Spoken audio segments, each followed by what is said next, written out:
Uh, my name is Paul Francis, and I'm the Director of Symbol Innovation for the Avidus Zildjian Symbol Company. So what is your favorite Zildjian symbol? All of them. Oh, that's impossible. What's your favorite symbol? You've got to pick one.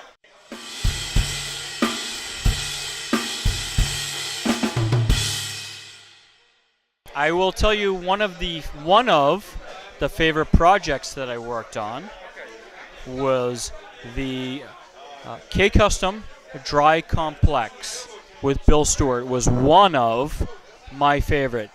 In addition to that, if I was to say my favorite symbol project was working on the K Constantinople with Orman Zildjian. One of the most difficult was the A Zildjian and CIE symbol project, again working with Orman Zildjian, only because we were trying to replicate what his dad was making for Gene Krupa on a regular basis. To make hundreds of symbols that were paper thin, that were exceptional, was a challenge.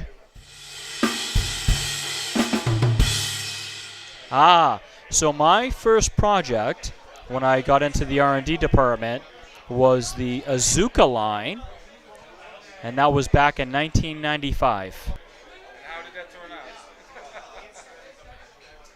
It turned out pretty well, and if I knew then what I knew now, it would turn out even better. Well, I had a little bit of experience in designing symbols, but now, after doing it for 23, 24 years, I have a lot more experience, and I would approach it a different way. I would say the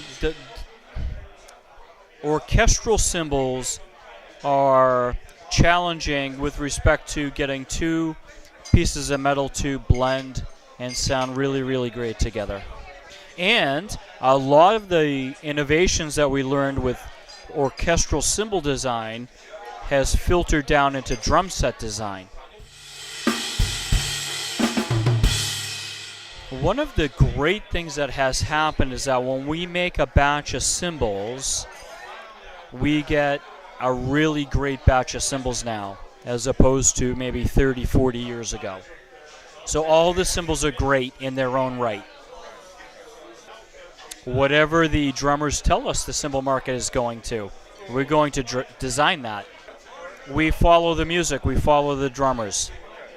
And the person that we have to thank for that is Avidus Zildjian III. Without him and what he did when he took over the symbol making business, we wouldn't know symbols as they are today.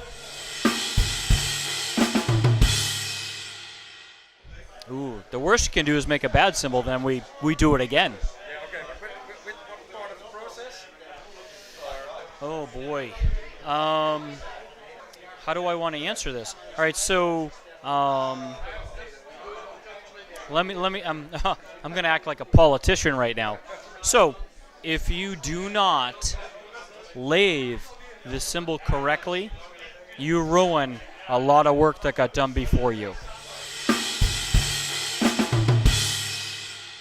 Oh boy. Honestly, it would have been Gene Krupa. Gene Krupa told Avidus to make the symbols thinner so the drummers could accent and phrase on the symbols, because music was changing. So when Avidus started to make symbols in the U.S., he was making symbols that were more appropriate for orchestral or band, and because of Avidus's candy making business, he knew with the symbol making, he needed to get out to the players of the day and make what they needed at that time to make music. So he sought out, for lack of a better term, the rock stars of the day, which would have been Gene Krupa, Chick Webb, Joe Jones.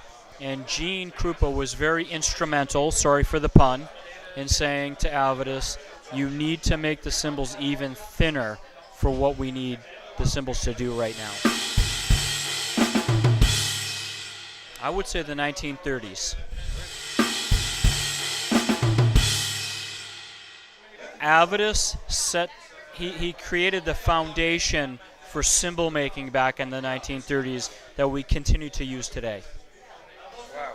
Yeah, and you know, it's kind of a weird correlation, but cymbals are a lot like clothing. They go through cycles. So older sounds come back, just like older clothing designs come back.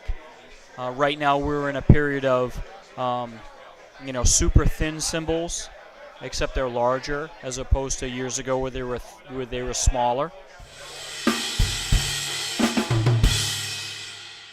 That will be endless with the sounds.